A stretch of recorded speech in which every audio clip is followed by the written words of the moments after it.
예, 코린 여러분 안녕하세요. 이번 영상에서는 미국 증권위원회, 즉 SEC가 오늘 이제 리플사와 그다음에 거기 핵심 임원 2명, 설립자하고 이제 현재 CEO 요 2명을 기소를 했는데요. 이러한 사건의 이제 핵심이 무엇이고 앞으로 어떤 시나리오가 남아 있는지 조금 간단히 핵심만 코린 여러분들이 알아둘 수 있게 설명하는 시간을 가지도록 하겠습니다.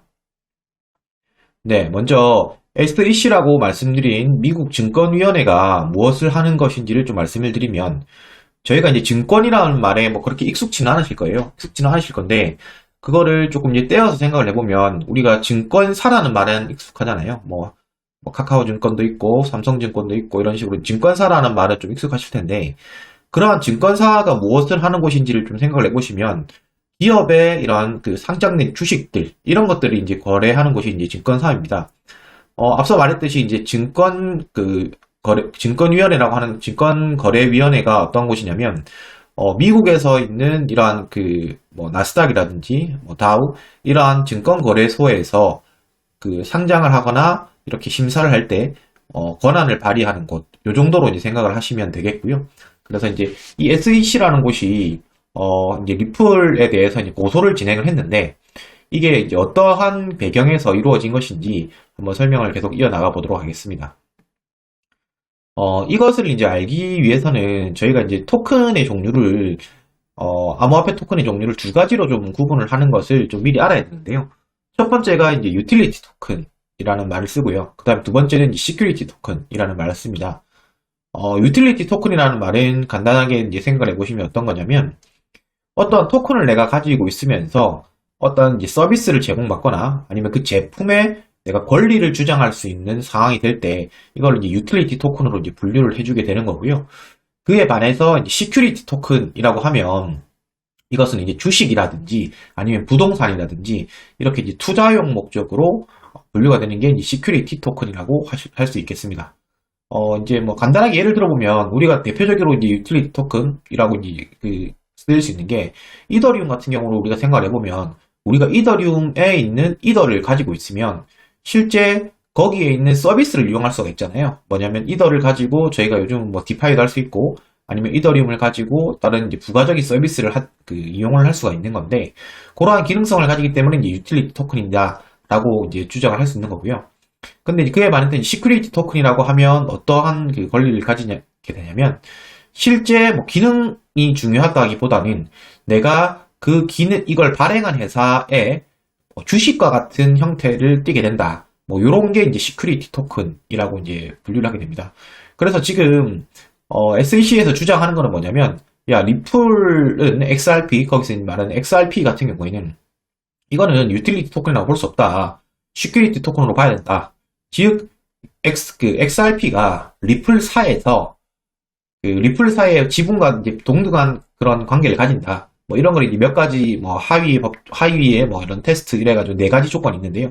그런 네 가지 조건까지는 아실 필요 없을 것 같고 그러한 조건들에 만족을 하기 때문에 너희는 유틸리티 토큰이 아니고 시큐리티 토큰으로 분류가 돼야 된다. 라고 이제 주장을 해서 이번에 제소를 하게 된 겁니다. 자, 그러면 그 제소를 이게 유틸리티 토큰이고 시큐리티 토큰이 간에 무슨 차이가 있길래 그걸 이제 제소까지 했냐를 이제 알기 위해서는 배경 지식이 있어야 되는데요. 그 배경이 되는 거는 결국 이제 유틸리티 토큰 같은 경우에는 ICO를 통해 가지고 이제 돈을 모을 수가 있는 거예요. 공식적으로. 자, 그 말은 뭐냐면 우리가 ICO 같은 경우에는 실제 초반에 어떤 백서라든지 이러한 화이트페이퍼 이런 거만 제시를 한 다음에 우리가 앞으로 이러한 사업을 할 건데 관심 있는 사람들은 암호화폐를 보내주세요. 투자를 해주세요. 라는 형식으로 이제 돈을 모으게 되잖아요. 그래서 이제 이더리움 ICO가 를 통해 가지고 이렇게 진행을 하게 됐고 했었는데 이거는 상대적으로 국내 같은 경우는 이제 ICO가 금지되어 있죠. 금지되어 있는데 국내 같은 경우가 금지된 이유가 뭐냐면 이게 이제 제대로 된 형식이 없다. 즉 ICO를 하는 사람들은 많은데 말 그대로 종이에 몇 장 갖다 놓고 우리가 앞으로 뭐 하겠다는 걸로만 이렇게 진행을 하다 보니 제대로 된 관리나 감독을 받지 못하고 있었던 거죠. 자, 그에 반해서 IPO라고 하는 거는 이제 기업 공개, 즉 이제 주식을 발행하거나 이럴 때는 이제 IPO를 거치게 되는데 이거 같은 경우에는 실제 그 증권거래 그 위원회가 정한 그 법령에 따라 가지고 뭐 수백 장의 이러한 그 뭐 그 회사의 재무제표라든지 뭐 모든 것들을 이제 자료를 제출한 다음에 기업을 투명하게 공개를 하니까 우리 기업에 투자를 해주세요. 라는 형식으로 이제 그 돈을 모으게 되는 그 방식입니다. 즉 이제 돈을 모으는 방식이 ICO가 훨씬 쉽다는 이런 장점이 있는 거고 IPO는 상대적으로 이러한 규제나 아니면 제약 조건이 많기 때문에 훨씬 어렵게 되겠죠. 자, 근데 이 설명을 왜 하느냐? 이게 기존의 유틸리티 토큰 같은 경우는 ICO가 되지만 시큐리티 토큰으로 가게 되면 ICO는 진행을 할 수가 없고 IPO를 진행을 해야 되는데 리플사 같은 경우에는 ICO를 통해 가지고 돈을 모았다. 그렇기 때문에 너희들은 이게 증권거래법 위반을 한 거다. 왜 너희는 그 시큐리티 토큰이면서 ICO를 했느냐? IPO를 해야 되는데 이제 그랬으니까 너희는 이제 증권거래법 위반이다. 라는 게 이제 요지가 되는 겁니다.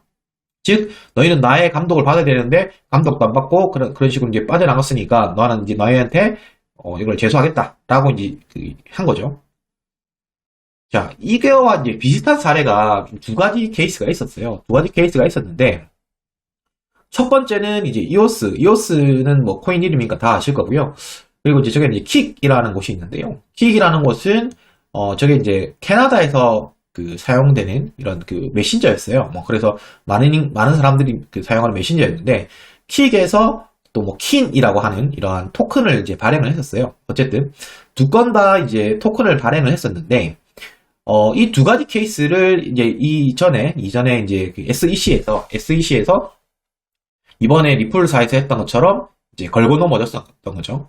자, 근데 그러면 이제 결과적으로 어떻게 됐느냐? 이오스 같은 경우에는 실제 정식 소송으로 가진 않았어요. 정식 소송으로 가지 않고, 이제 벌금을 이제 서로 그 쇼부를 친 거죠. SEC와, 야, 그래, 오케이, 너희 하는 말 어느 정도 인정. 이래가지고, 2,400만 불에 벌금 받고 땡쳤어요. 그리고 이제 이때는 현재는 이제 이오스가 메인넷을 가지고 있는데, 그 메인넷 이전에 이제 ERC20으로, 이더리움 기반의 20으로 IPO를 진행했을 때, 요때 것만 이제 문제를 삼았던 거죠. 그래서 이제 요거에 문제를 삼았었고, 그래서 이제 여기 발행회사인 블랙원한테 문제를 삼아가지고, 요거가 이제 블랙원이, 오케이, 그러면 얘들이 한 40억 불인가 뭐 되게 많이 돈을 모았었거든요.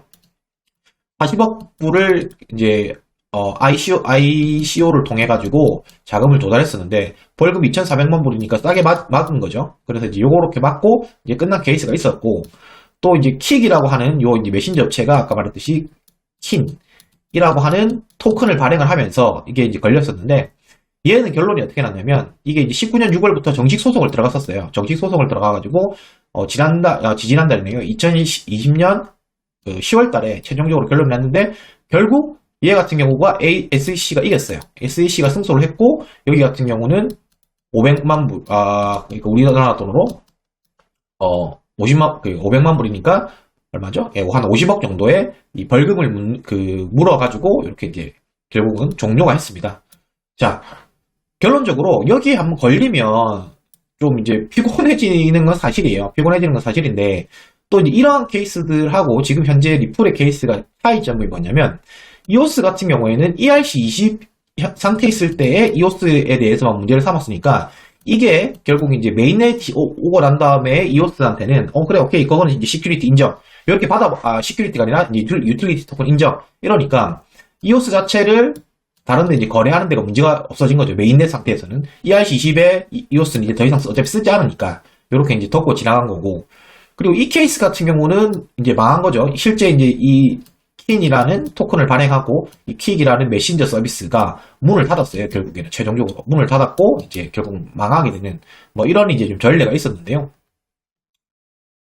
이게 이제 지금 어떻게 연관이 되고 있냐면 이제 코인베이스라고 하는 거는 사실 뭐 가장 미국 내에서 이제 가장 큰 이제 거래소인데 우리 암호화폐 거래소인데 얘 같은 경우에 지금 IPO를 준비하고 있어요. 그러니까 코인베이스라고 하는 거래소가 이제 상장을 하려고 이제 기업 공개를 준비를 하고 있는 거죠. 결국 IPO를 하게 되면 내가 이 회사의 주식을 발행을 하게 되고 상장이 되는 건데 이건 아시다시피 여기 같은 경우 코인베이스 같은 경우는 말 그대로 암호화폐 거래소라고요. 암호화폐 거래소인데 만약에 리플이 증권이라고 시큐리티 토큰이라고 이제 판정을 받아버리면 어떻게 되는 그 상황이 발생을 하냐면 뭐 코인베이스뿐만 아니고 다른 모든 거래소가 동일합니다.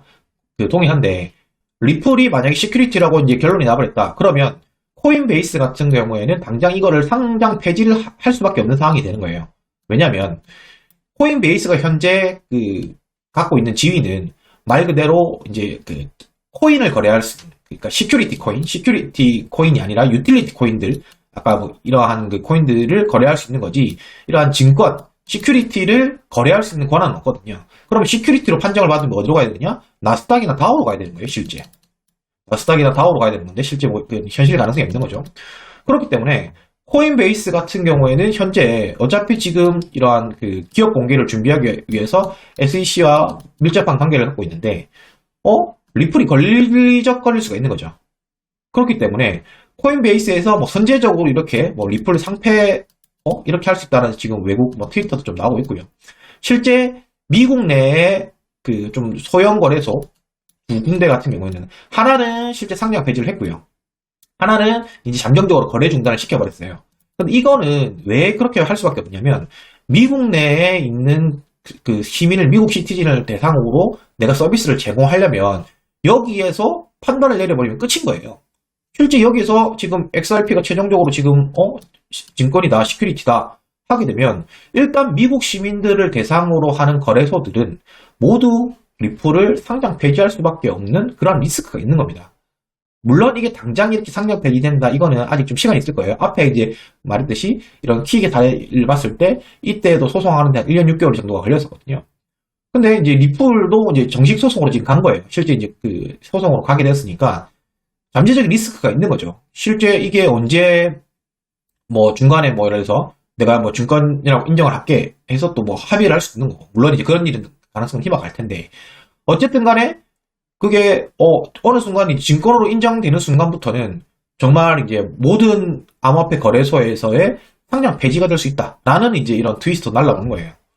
자, 그러면 우리가 상장 폐지가 되면 어떻게 되냐면 말 그대로 유동성이 확 줄어드는 거예요. 결국은 우리가 지금은 거래라는 게 리플이라고 하는 XRP라고 하는 이러한 코인을 거래를 하고 있었는데, 이거 같은 경우는 시가총액 3위, 뭐 테더를 제외하고 시가총액 3위에 시총을 가지고 있었던 거는 전 세계 어디든지 사실 리플이 상장이 안 된 거래소는 없거든요. 그만큼 뭐 메이저 코인이고 하니까 이렇게 거래가 됐고 가격이 유지가 됐고 빠른 전송 속도 때문에 거래소 간 이동에서도 많이 사용됐던 건데, 이제는 거래소에서 상패를 당한다는 거는 당연히 가격이 지금 아까 뭐 제가 아까 잠깐 본 거로는 아까 300 업비트 기준으로 한 340원까지 찍고 왔다가 지금 뭐 410원 뭐 회복을 한, 제가 지금 찍고 있는 게 이 정도 시점인데요. 근데 이게 지금 저는 잘 모르겠어요. 이게 지금 좋아할 시점인지, 일단 뭐 바닥 확인됐다, 340원에서 바닥 확인해가지고 반등 왔다, 뭐 이렇게 뭐 생각하시는 분들도 충분히 계실 수 있는데요. 이게 며칠 전 가격만 생각하면 뭐 500원 후반, 600원 뭐 이렇게 하는 코인이라고 해요. 근데 오늘 하루아침에 한 30% 빠졌다가 지금 한 20% 올라와서 여기서 20%죠. 여기서는 한 뭐 17, 12%, 13%밖에 안 되는 거예요, 실제는. 자, 그런 지금 반등이 왔다고 해가지고 이게 섣불리 지금 리플을 투자하는 게 맞을까라는 거에는 좀 의문이 들어요. 물론 이게 누군가에게는 뭐 1승1대의 찬스가 될 수도 있는 거예요. 왜냐하면 나는 베팅을 하는 거지. 나는 리플을 확실히 이게 무슨 증권형 코인이냐.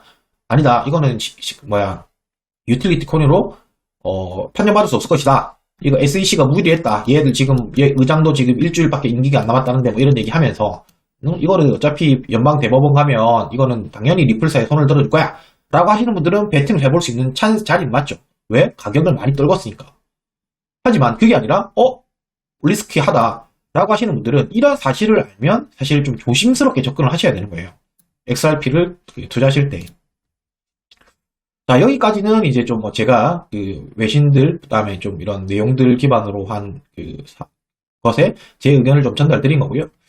마지막으로 좀 소개해드릴 거는, 이 사람을 이제 아시는 분은 계시고 모르시는 분은 또 계실 텐데, 이제 피터 브랑트라고 하는 분인데, 이 사람 같은 경우는 오래된 정말 투자 뭐 책도 유명한, 좀 세계적으로 유명한 이렇게 차트 관련해 가지고는 유명하신 분이에요. 선물을 하고 많이 하신 분인데, 어쨌든 이 사람의 트윗이 어떤 얘기가 나왔냐면, 자, 놀랄 일이 아니래요. 뭐가 놀랄 일이 아니라고? 네. 그러니까 자기들 팔로워하고 있는, 트위터에서 팔로워하고 있는 사람들은 놀랄 일이 아니다. 왜 그러냐면 나는 항상 얘기해 왔었다고. 자, 리플은 XRP는 항상 이게 증권이지, 이거는, 유틸리티 토큰이 아니라고 나는 항상 얘기해왔기 때문에, 이거는 이제 조심해야 된다. 그리고 이게, 요렇게 지금 요번에 SEC가 걸었던 게, 자기는 이제 지지한다. 뭐 이런 개념으로 지금 얘기를 하는 거예요. 그래서 기사를 링크를 하면서 얘기를 했죠. 여기 리플사가 이렇게 법정 소송을 당했다. 어디로부터? SEC로부터. 시큐리티 앤 익스체인지 커미션으로부터 소송을 당했다. 라고 하면서 이 사람은 되게 유명한 사람인데, 이 피터 브란트를 쳐보시면 아실 거예요. 유명한 사람인데 이 사람은 이게 아마 시큐리티로 판정이 날 수 있다. 라고 얘기를 하더라고요. 네, 뭐 이번 영상은 이제 여기까지고요. 제가 이제 전체적으로 뭐 디테일하게 말씀을 안 드린 거는 오늘 뭐 기사도 워낙 많이 쏟아졌고 했지만 여러분들한테 핵심만 좀 전해드리기 위해서 오늘 좀 디테일한 내용 좀 생략했는데 전체적인 흐름은 이렇게 된다는 것을 아시면 좋겠고요. 영상이 도움이 되셨으면 구독, 좋아요, 알림 설정 부탁드리겠습니다. 네, 감사합니다, 국민 여러분.